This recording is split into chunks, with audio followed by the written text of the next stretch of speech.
I'm in the Mexican city of Juarez. Juarez has this sort of dangerous reputation that you can't go out into the streets. Look at it. Families everywhere, party, food. Downtown Juarez is buzzing.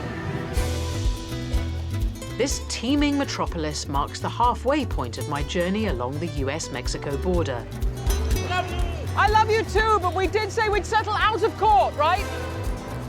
It's one of the most talked about borders in the world. We're going to build the wall, and Mexico is going to pay for the wall, believe me. But I want to find out what day-to-day life is really like on both sides of the divide. Arriba, Arriba, abajo, abajo, al centro y pa' adentro. There you go. So I'm traveling 2,000 miles from the Pacific Ocean to the Gulf of Mexico. If something happens to me by chance, you hit this button. That opens that up. That opens that and up. I just spray it well. Just go to town. Okay, will do. I've seen how complex modern-day realities are in this part of the world. They've caught 500,000 people on our ranch in 30 years. Just on your property? Just on our ranch. It's a place that provokes and confounds. Look at this wall. It's steel and it's razor wire. How many times do we have to put these things up before we realize this is not the way? On the second leg of my journey, I want to see what the future might hold and how people are tackling the challenges that lie ahead. Never stop dreaming. Dreaming.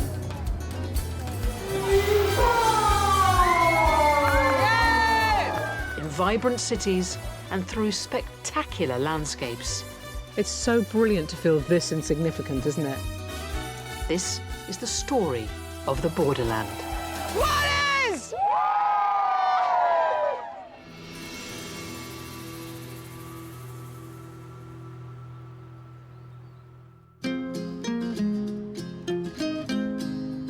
Once upon a time, there was a town in Mexico called El Paso.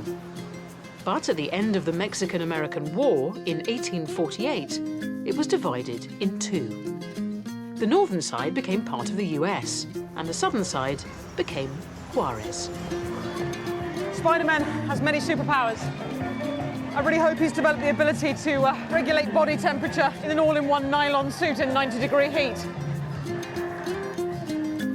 Since 2008, the city has been divided by a 57-mile section of border wall.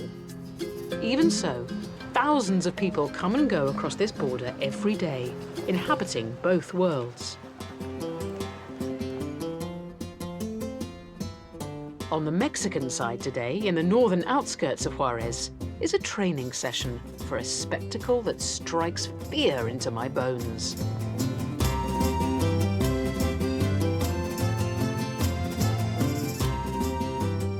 This is escaramuza, a kind of souped-up Mexican dressage practiced by women. Horses, weird skittish things, rolling eyes, massive moustaches. Measured in hands, don't approach them from the front, don't approach them from the rear. I'm really frightened of horses. I'm gonna go and see some horses. I've come to meet a group of riders whose lives straddle the border. Hi, how you doing? Good. I'm Sue, nice to see you. They live on the American side, but cross into Mexico several times a week to train with their horses. Yeah, nice to see you. Do you want a hand? Do you need any help? Yes. I can brush. I'm good at manual labor. You can start with that one. Oh, what's this one called? It's McLovin, my queen. My queen. Okay. Oh, I'm really scared of you, but it's okay. Do they like being... Ooh, I was too close to the special area there, I think. I think we can leave. I don't think that needed a brush. Don't know why I went there. Don't know why I did that. If there's one thing that scares me more than horses, it's a floral dress. Okay, so this is your dress. Are you gonna wear it? Well, I wasn't expecting that, but yes, absolutely, I'm going to wear that. Absolutely, yeah. So, Really got stymied there, won't lie, won't lie. Really got lured in. I mean, I was born for this. Escaramuza celebrates the female soldiers known as Adelitas, who went into battle in the American Revolution in the early 1900s and were key in overthrowing the dictatorship government. Fearsome and uncompromising. Yep, that's me all over. I look like I should be sitting atop an enormous loo roll. I've achieved peak doily. All dressed up and somewhere to go, we head to the stadium. This is the closest I've ever got to a feeling of nobility. I'm a long way from Croydon right now.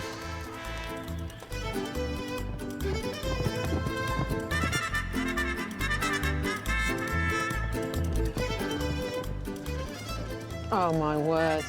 This is extraordinary. It's like synchronised horseing. Escaramuza translates as skirmish, and I can see why. Demonstrations involve 8 female riders carrying out tightly choreographed moves, with little room for error. Riding side saddle, it's part sporting event, part living history, with national championships taking part across Mexico each and every year.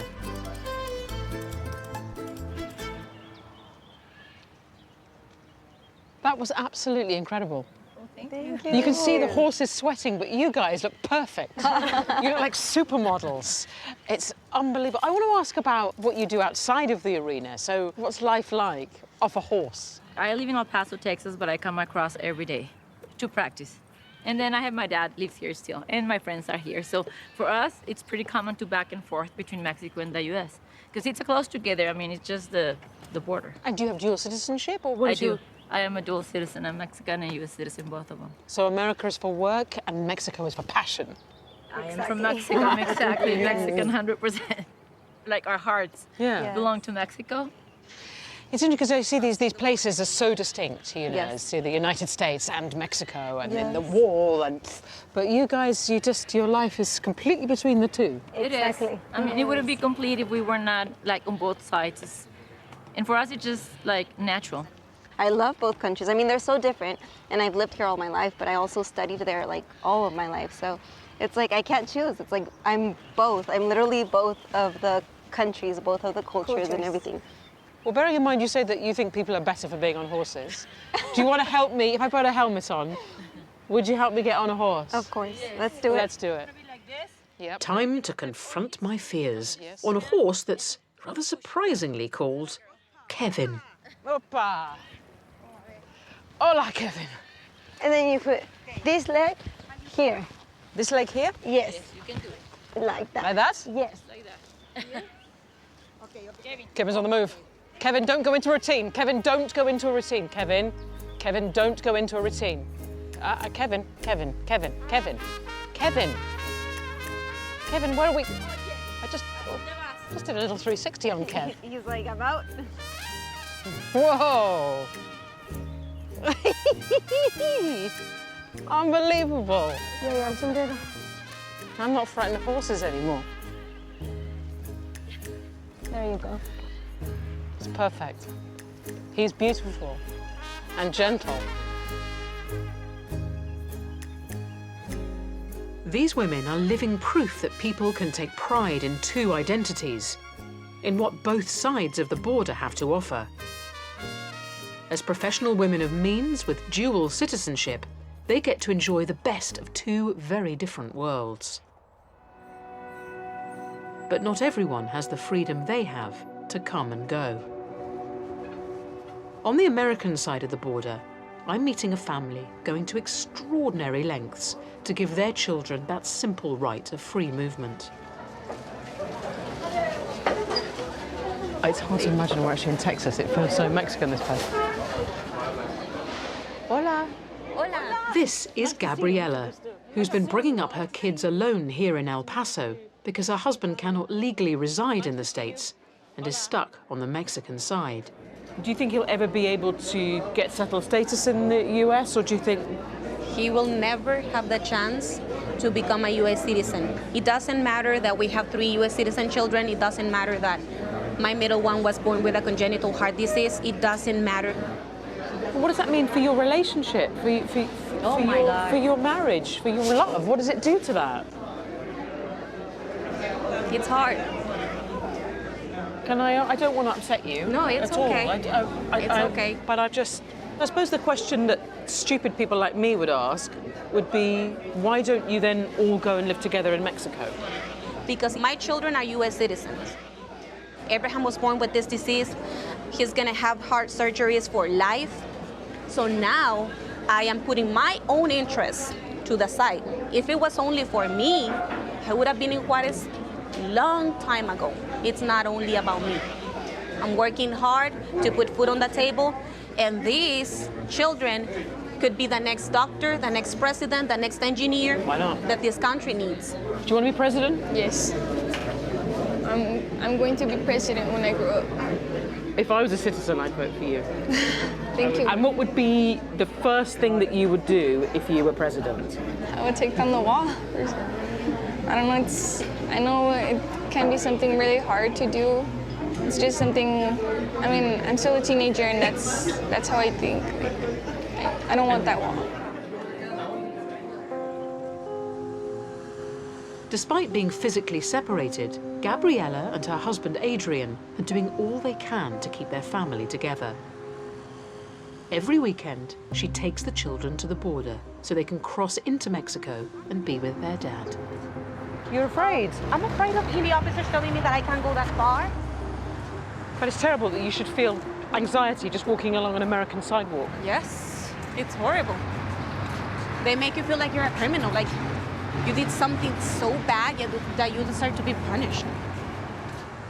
Adrian is waiting just 300 meters away, but Gabriella is not allowed to cross the border until her own immigration papers are finalized. I'm doing proper shielding. I gotcha. I got ya. They're not going to come for you. In the last 6 years, she spent just 15 minutes with her husband. Have a really good trip. Enjoy your weekend. Enjoy your weekend. Come on, I'm coming in. Have a fun time. You too.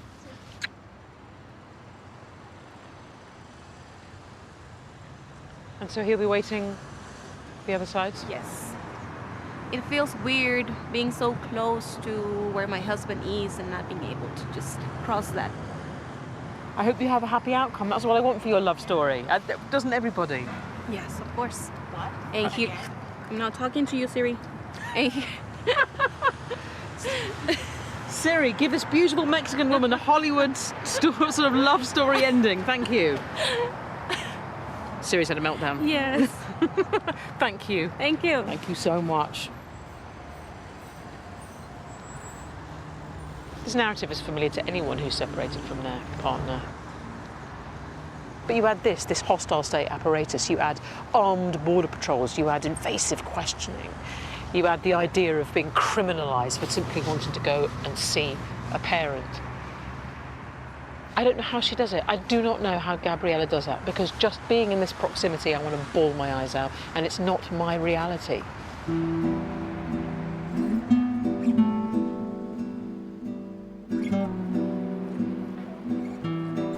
I catch up with the kids on the Mexican side once they've met up with their dad.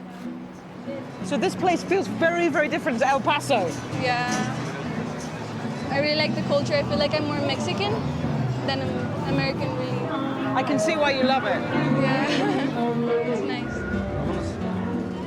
Adrian was deported from America after time in jail for immigration offences. If he tries to go back, he'll most likely end up in prison again. So Adrian, how was your weekend? Muy bien, bien aquí con mis niños. Es difícil porque pues estar yendo y viniendo y cruzando, entonces sí, es difícil para ellos y para mí también. And how do you feel when it gets time to go back across and... I hate it, really. Not being able to go back with my dad together. Now we're all going to go, so... I don't really talk about it, so it's hard. But that's again awful, because there's no place for you to talk about it. And people so want to just think there's the States and there's Mexico. They don't think about the people who fall between, who are on the borders or who have family on both sides and who are permanently being torn And I'm really sorry that's you, and I really hope it changes. I hope so too.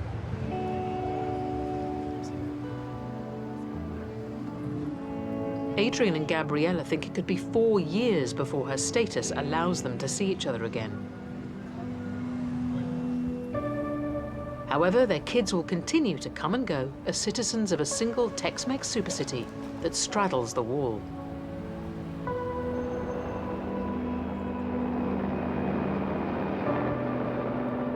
It's my last day in Juarez, and as morning breaks, its citizens have found a rather unique way of coming together and expressing unity. Now, there are many ways you can approach this wall.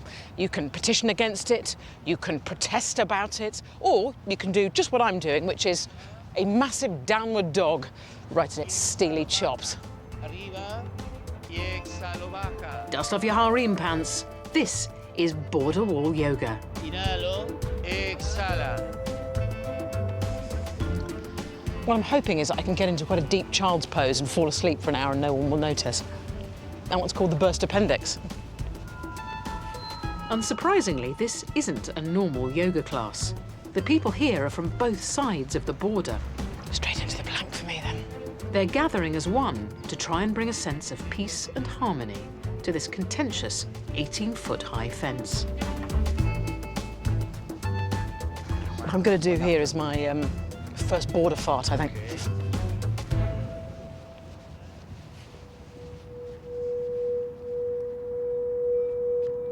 Relax your body. There's something so incredibly profound about this.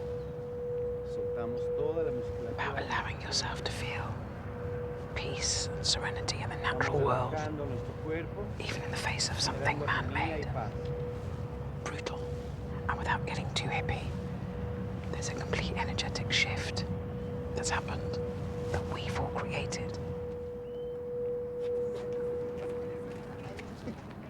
Thank you very much. We're very happy that you were here. I'm very happy to be here. It's beautiful. It's really beautiful. Welcome to Juarez always. Oh. The energy is really good. But it changes the place. So you see this and and then you line up together and you share, you hold each other and you feel the peace and the calm. Because we are one. We are one. Todos somos uno. Todos somos uno.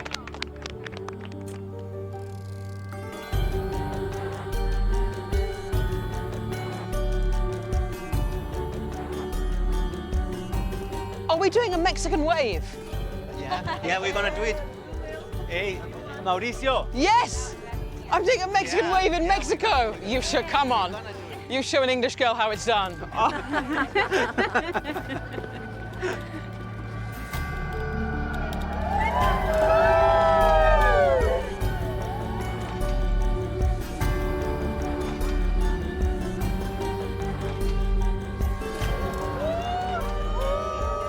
I mean, I'm always close to tears, but I feel particularly so today because, you know, I come from a place where people look down in the tube and avoid contact, avoid touching one another, avoid engaging. And you come here and people take your hand. I've never, ever got over the emotional explosion in my heart when a stranger takes my hand. It's a wonderful thing. I love that. If love and peace isn't your thing, Juarez has something at the other end of the scale to offer.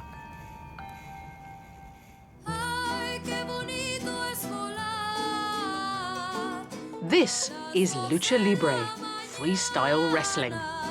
Next to football, it's the biggest sport in Mexico. And before I carry on my journey eastward, I've got to check it out.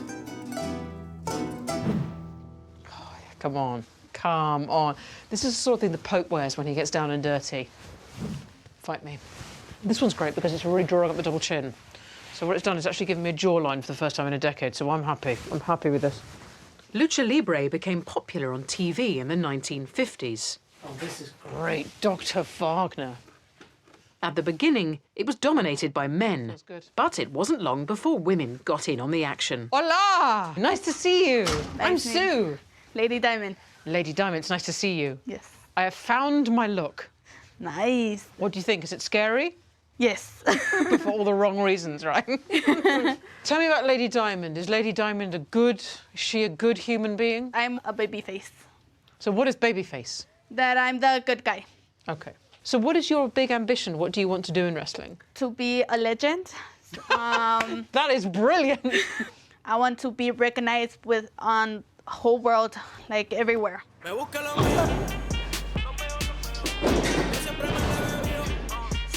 Lady Diamond is yet to hit the big time in wrestling and still performs in small local venues. But tonight, there's a new wrestler in town, the Perkinator. Sue likes crisps, and she knows a bit about Jacobean tragedy and Renaissance literature. But the Perkinator, that's different. Now the mask is on. I'm a stone cold killer, baby. Ow! Ow! Lady Diamond has agreed to show me the ropes. Please get me out of here. I'm terrified of her. Right. Yeah, I don't need that anyway because that's getting in the way.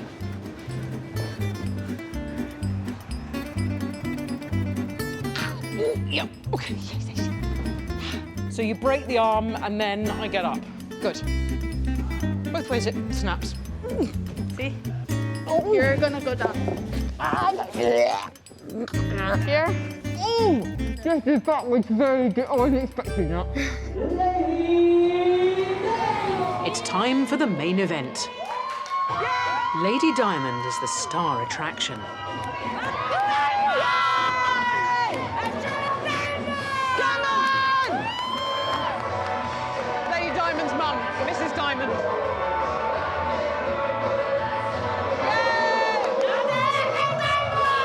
What she said!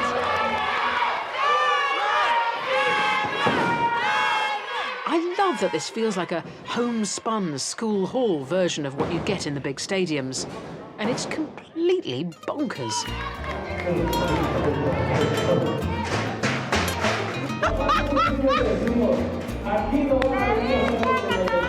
It's the most random thing I've ever attended.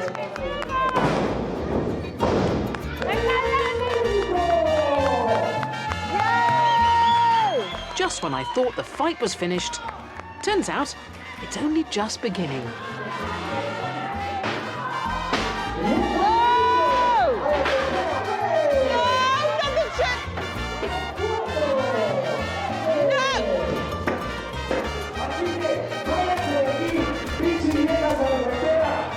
Right, this is now developing into a brawl. I don't know where entertainment ends and just pure, unabated, intergenerational violence begins, but we're at that sweet spot.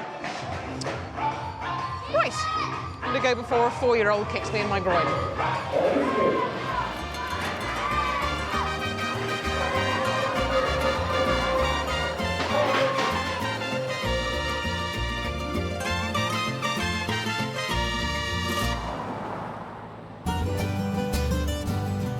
I've left Juarez behind, and I'm heading east through Texas. Surrounded by the Chihuahuan Desert, this is where the borderland becomes an arid, almost never-ending wilderness. This sort of landscape is the landscape you see in a horror film just before something really bad happens. You're traveling along this and there's a puncture and then stuff really kicks off. It's so remote here. The last thing you'd expect is this. No way. Can we turn around? That is so cold. Ugh. It's so windy.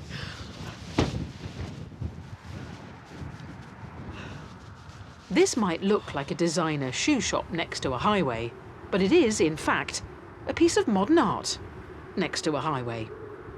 Constructed in 2005 at a cost of $120,000. Essentially, this is an art installation, which I can assume is a rather neat statement about hyper-consumerism located in the middle of wilderness.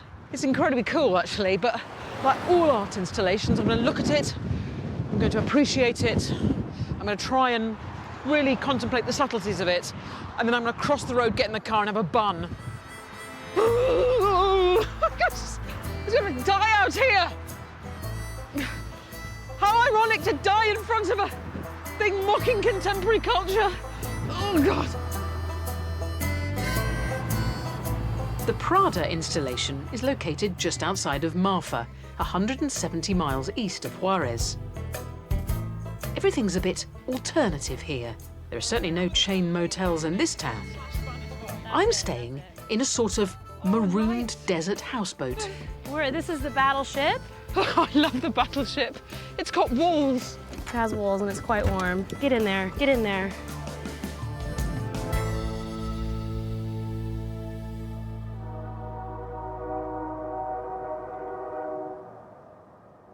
So my first night in the desert complete. Left-hand sleeper, just so you know. Quite tidy. Never touch the right-hand side. There are rules. So woke up and had managed to turn all the heating off. So I woke up and it was about -10. And then went over here and just made myself a nice pot of drip coffee. And as I was doing that, I looked at this dude again and I kept looking and I just thought, I mean, they never did tell me who my father was.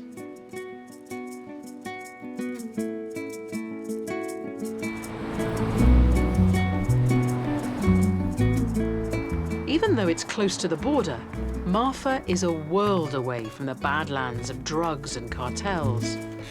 It's a town built on creativity, and it's changed what the borderlands mean to people in these parts.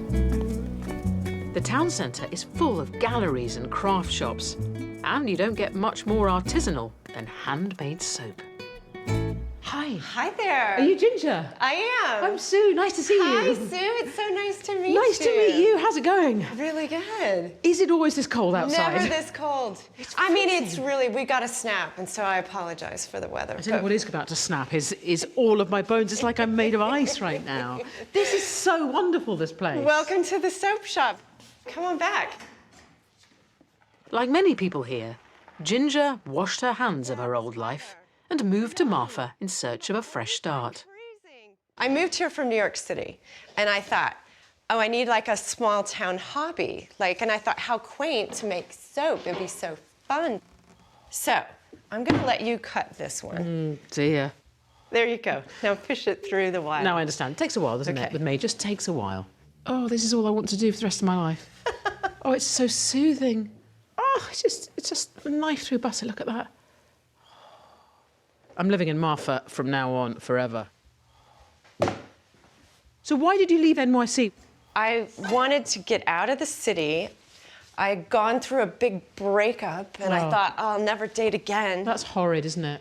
And I moved here, and I met some of my best friends, and it's a great community. And did you date again? I did.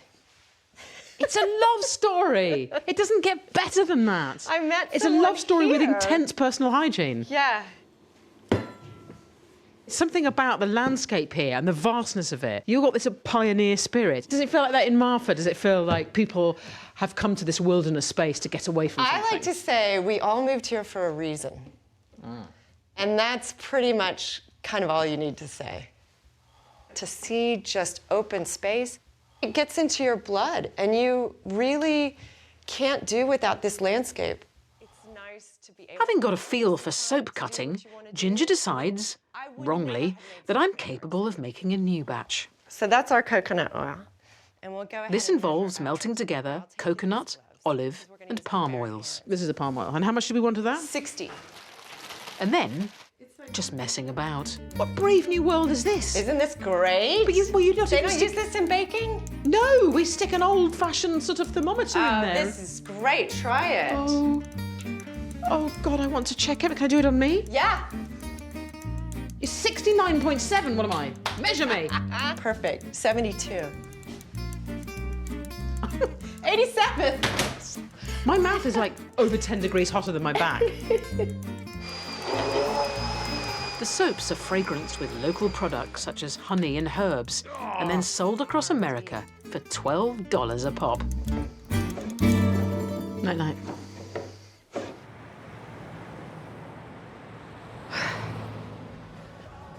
Like a moth to a flame, I was drawn to the sign.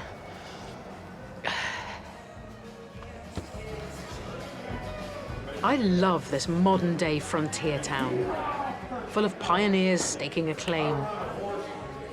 cowboys side by side with hipsters and creatives. You are everything. You're top cowboy to me. Well, thank you, darling. You're welcome, sweetheart. Buy you a drink for that. Yes, please. What would you like? Anything you think is going to put a smile on my face. Want beer and a shot? Why not?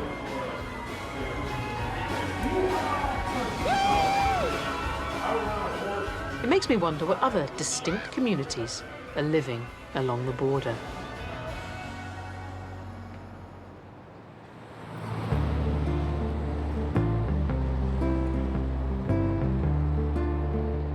It's time to head deeper into the great outdoors. So I knew today that we were driving in wilderness. You could see the remoteness of this landscape. So I thought, I'll have a really big breakfast. And then I had another breakfast, and then I got them to make me some sandwiches, just because you never know, and there's no stops here. And it's still morning and I've eaten everything.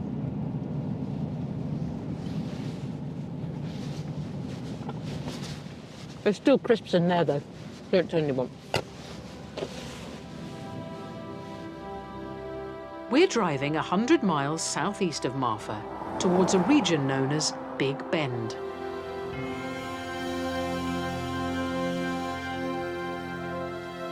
The Big Bend National Park and State Park cover more than 1 million acres. For hundreds of miles, the Rio Grande, literally Big River, serves as the international boundary. There are no checkpoints, no barbed wire. The epic canyons provide nature's version of the wall. All right, Sue, you ready to get on the Rio? I certainly am. And what better way to experience life on the liquid border here than canoeing down it with Austin, a local river guide. 1, 2, and 3, roll off. Nice. So just grab that handle and go to the river.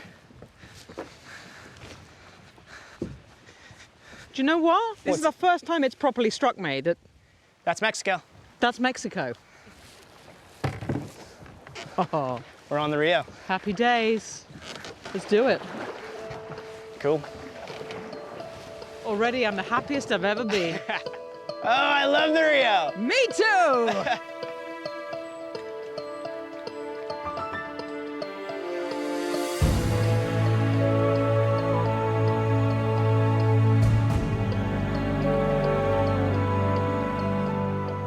This is about as close to perfection as you're going to find. Yeah. In this life.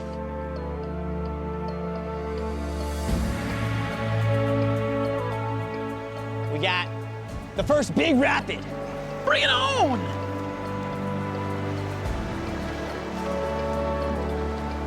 Do I paddle or not? No, you're good.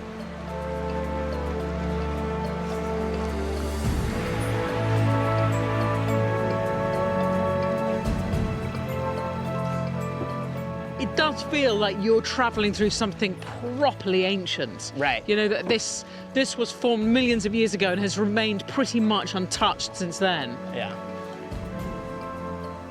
It's genuinely one of those unspoilt wildernesses, isn't it? Absolutely. Talking of which, this is an incredible canyon. Yeah. So quiet.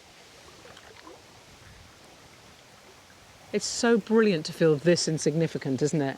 That's where the calm comes from, just knowing you're just irrelevant in nature.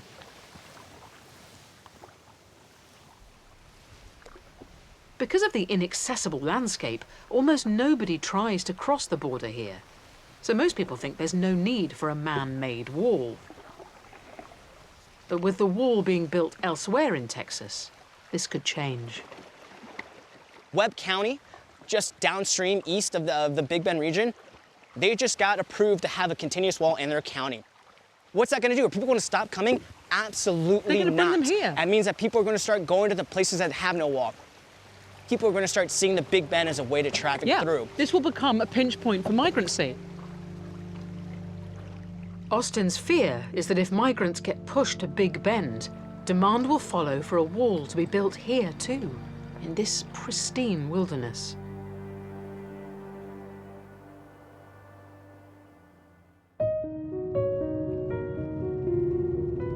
It's my second day in Big Bend. We really are in Texas, I promise. I know it looks like we're in a studio and someone's let a smoke machine off, but I promise we have come all this way. Today, I'm going on a hike with Park Ranger Tom. You're looking the full part of ranger, if I may What say. I do. Welcome to Big Bend National Park. Well, what a day we've picked for it. It's not every day you get to see the inside of a cloud in West Texas. I know. What a great workplace, though. Your office is incredible.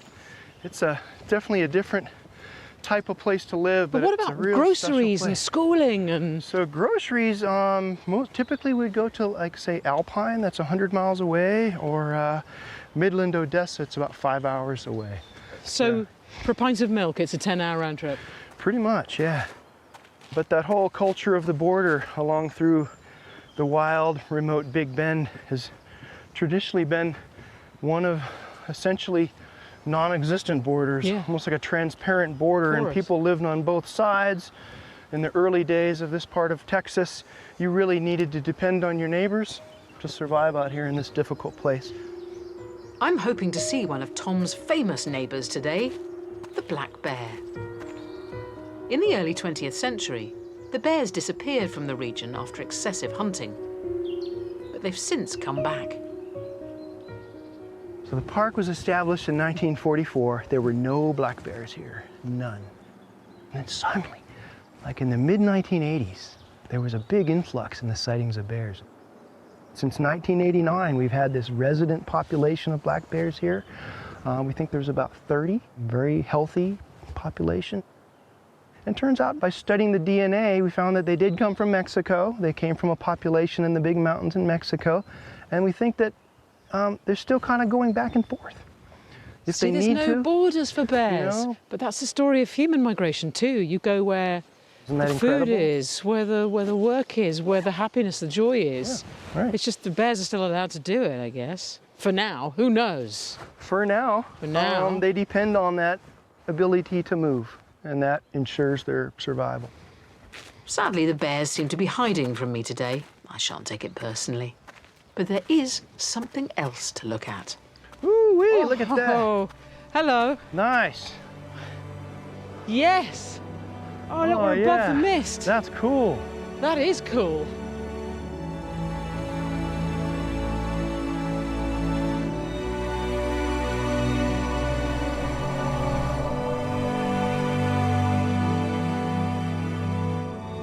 It just taps into a completely calm, primitive part of you that just wants to just be in the moment.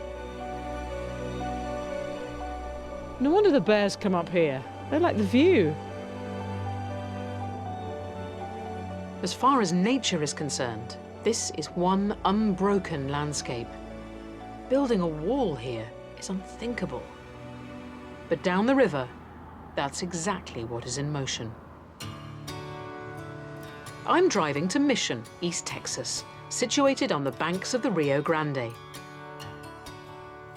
The river is more accessible here, and in the last year, there have been over 150,000 illegal crossings.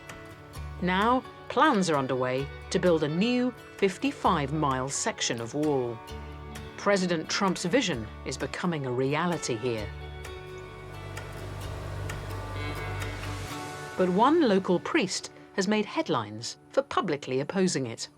No trip to the border would be complete without a visit to the priest. I won't lie, there's a certain amount of trepidation because it has been approximately 40 plus years since my last confession, so boy does he have a lot to deal with. Hi there, Father Roy. Welcome. Thank you, I'm Sue, good to see you. Sue, nice to see you. Appreciate you coming. Estás en tu casa. Make yourself at home. This is Bendito. This is Charlotte. They're our guardian angels, four-legged guardian angels. Good to see you. Good to see you. Nice to have you here. What a stunning church. Beautiful old place. This historic chapel was built in 1865, and the city of Mission was named in honor of it. According to plans, the new wall will block off all access for Father Roy's congregation.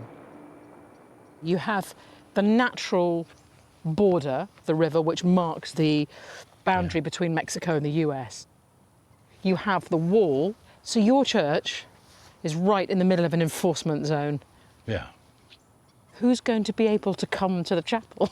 Yeah, we'd be in a kind of a no man's land, and they of course they tell us, don't worry, it'll work out. I hate to be cynical. I said, well, but it's working out for you. You have all the power, and how's it going to work out for us? Father Roy's objections to the wall have angered some people. So this is your boat? This is our old boat, 50-year-old boat. It's a beaut. He wants to show me how this contentious border is affecting life on the river.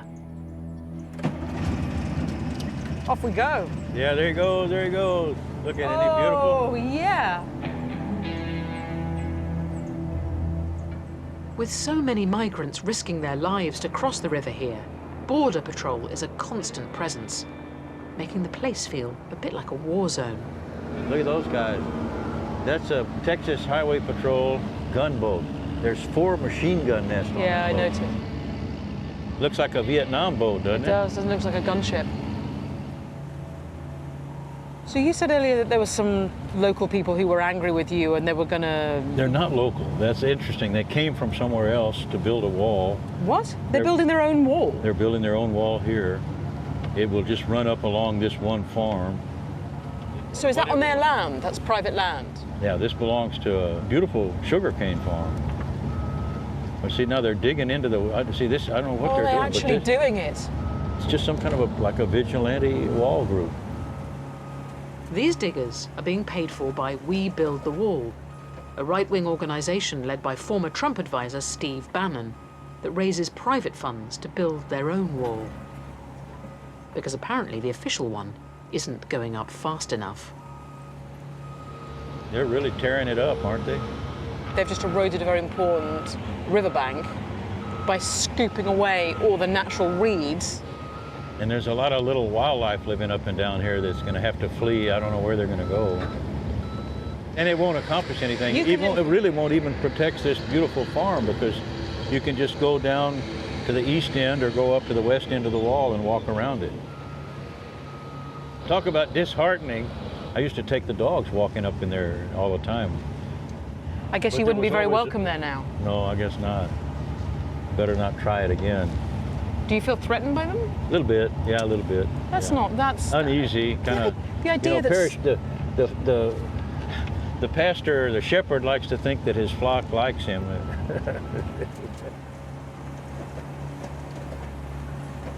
Let's just experience the river how it should be. Say that. You can still hear the Border Patrol helicopters out there somewhere. Sweet. If this is not sweet, I don't know what is. That is sweet. But the reality is it's the opposite of that. It's so contested and it's an emotionally polluted river is what I'm going to say. I had never heard anybody say that, but that's a good way to say it. You might even say spiritually polluted. Spiritually polluted. I have to say that I think what I can smell is burnt dog. There's a very strong... I think Wiglet is cooked now. I'll turn her over because she's roasted one side. You're too acidified.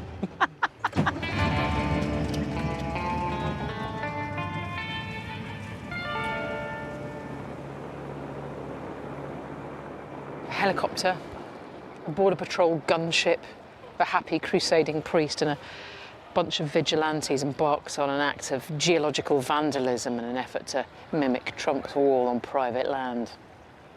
There's a snapshot of the border right there. Supporters of the wall point to images like these. Tens of thousands of people fleeing Central and South America, traveling through Mexico in the hope of finding asylum in the US. They find the border closed to them and have to remain in Mexico in camps like this one in Matamoros, while their cases are considered.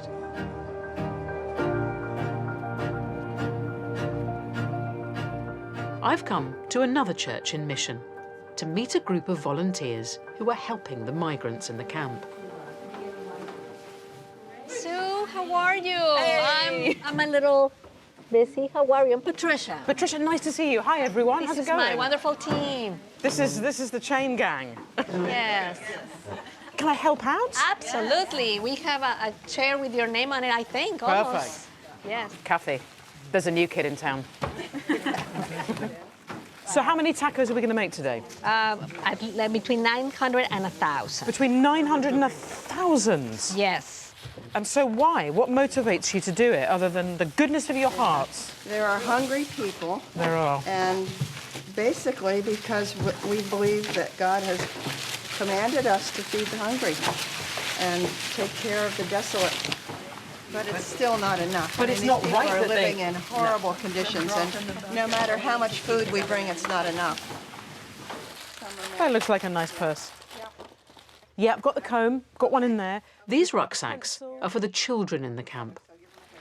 What blows my mind is that the US and Mexican governments provide almost no support for the migrant camps. It all falls on the shoulders of well-meaning volunteers. The soft toys are really getting to me because I remember what it was like when I was a kid and how much comfort I found in just something that was squishy and I could press close to me. And I came from a safe house where I had a roof over my head and enough to eat. So imagine how much joy this could give somebody who has nothing. I am so over-invested in each one of these rucksacks.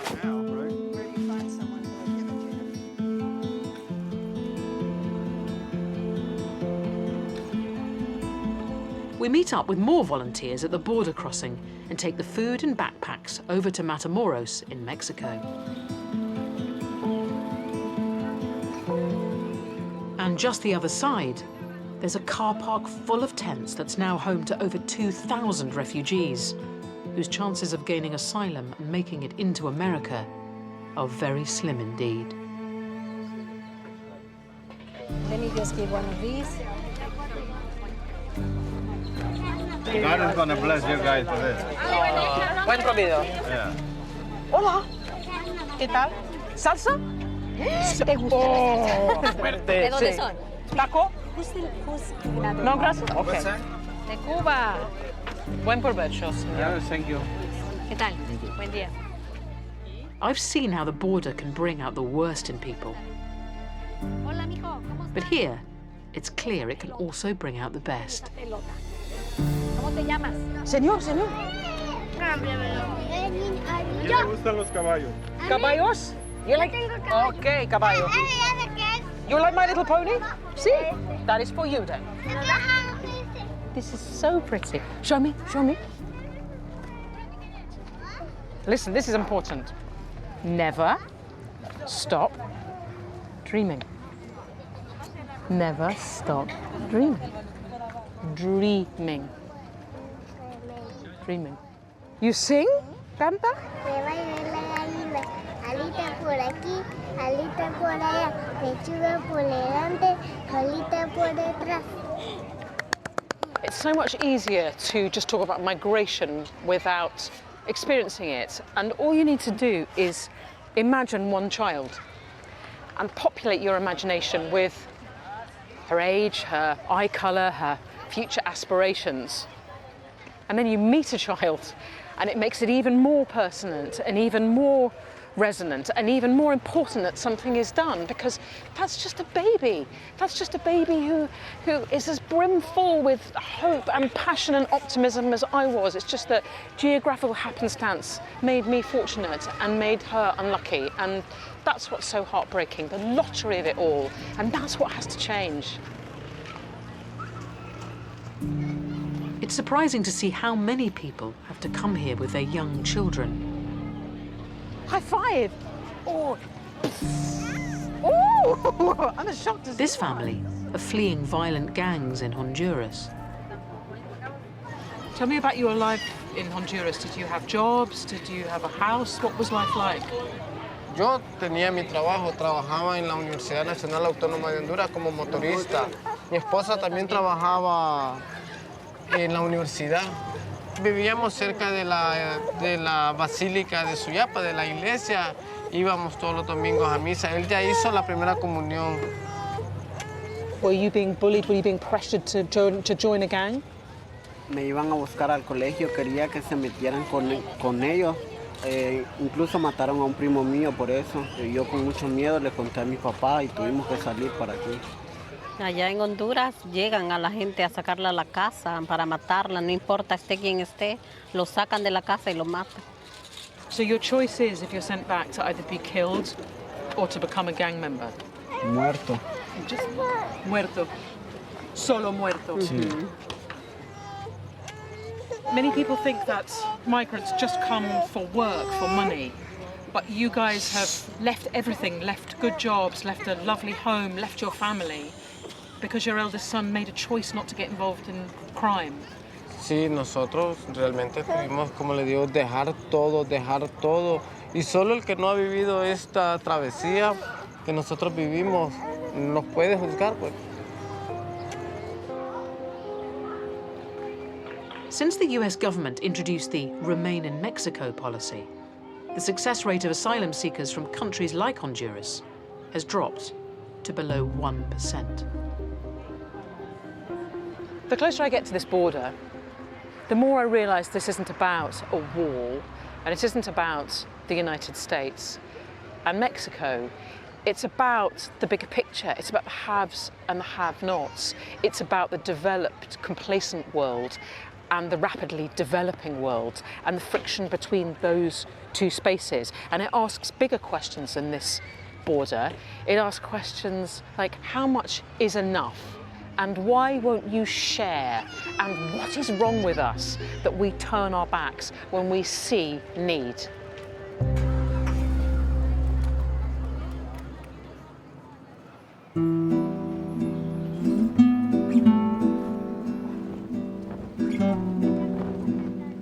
After 2,000 miles and 3 weeks on the road, I've got one more day in Mexico. And I'm spending it in the border town of Reynosa.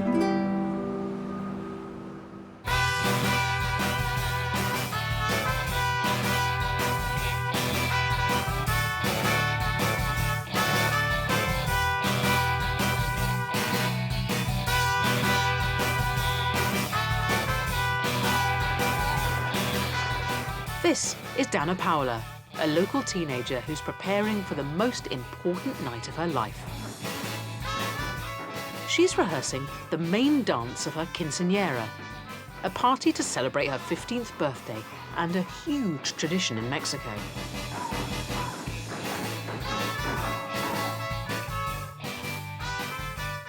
Preparations for tonight's celebration continue at home, under the watchful eye of proud parents, Victor and Karen. Nice to see you. Hi, how's it going? Hola. ¿Qué tal? Bien, bien. You look great. Gracias. Where's Dana Paula? Over here. Oh, Dana. the princess. Hola. How are you? Hola. Hola. Hi. Nice to see you. Nice to see you. Hi. I'm hoping the eyebrows are going to stay exactly like that. You look great. Thanks. This is your big day. Es como presentarte a la sociedad de que ya eres una señorita, por así decirlo. So, do you have any idea now you're sort of entering the realm of adulthood, what you want to do with your life? Pues yo tengo pensado ya más adelante ir a estudiar a Monterrey, que es lo que la gran mayoría de las personas hacen aquí en Reynosa, y estudiar medicina, porque desde chiquita siempre me ha llamado la atención todo eso de los hospitales y de curar a las personas, o sea, atender a las personas. I never had hair and makeup at any of my birthday parties, which makes me suspect that this do is far from cheap. Can I ask roughly how much a quinceañera like this would cost a family? In pounds, 3,000 pounds to 20,000 pounds. When my wife told me we were going to have a girl, I started, you know what? The first thing it will be the quinceañera. It's that important. It is that important. As the mother today, are you nervous about what's happening? No, estoy emocionada. Lo estamos disfrutando mucho. Estoy emocionada. Se te empiezas a darte cuenta que realmente ya no es una niña. No puedo andar con ella. Va a haber peligros, le pueden ofrecer alguna droga, son miedos como mamá. You've managed to get her through all that turbulent, vulnerable period of her life. You should be really proud. This is a young Mexican with all of her life ahead of her whose future is entirely in Mexico. We have taught her to love Mexico and to study here in Mexico and work here in Mexico. Well, oh God, the tears are starting again. I've run out of tissues.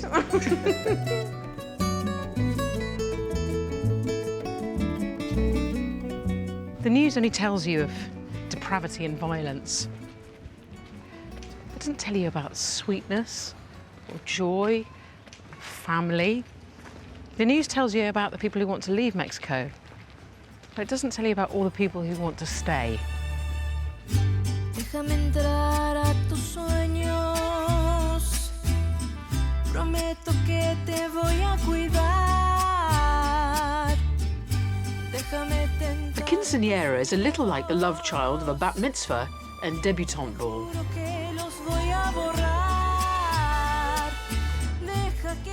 Just like a wedding, the father gives his daughter away. Not to another person, but to the world.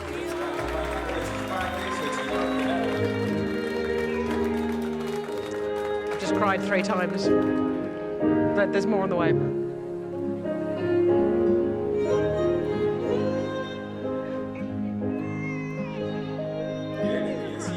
Watching Dana Paola dance with her father, I realised that the common link in everything I've seen on my journey, the good and the bad, has been family. People doing their best for the next generation, whether that's protecting what they already have or providing them with greater opportunities for the future. In this divided part of the world, there's a lot that people have in common. What did I know before I came to this place? Well, I knew that the wall was the most contentious structure pretty much on the planet. And then I walked along it and drove along it and got a boat along it. And what I now understand is the wall is a paradox. The more you see it, the less divided you understand this place is. This is one landmass. It's one continent carved up by colonialism and wars, but its people, the social geography remains the same. People reach out to one another. They share values, they share passions. Because here, beyond the headlines of pain and suffering, which do exist, there is also joy and fun and a banging fiesta that I now need to get to.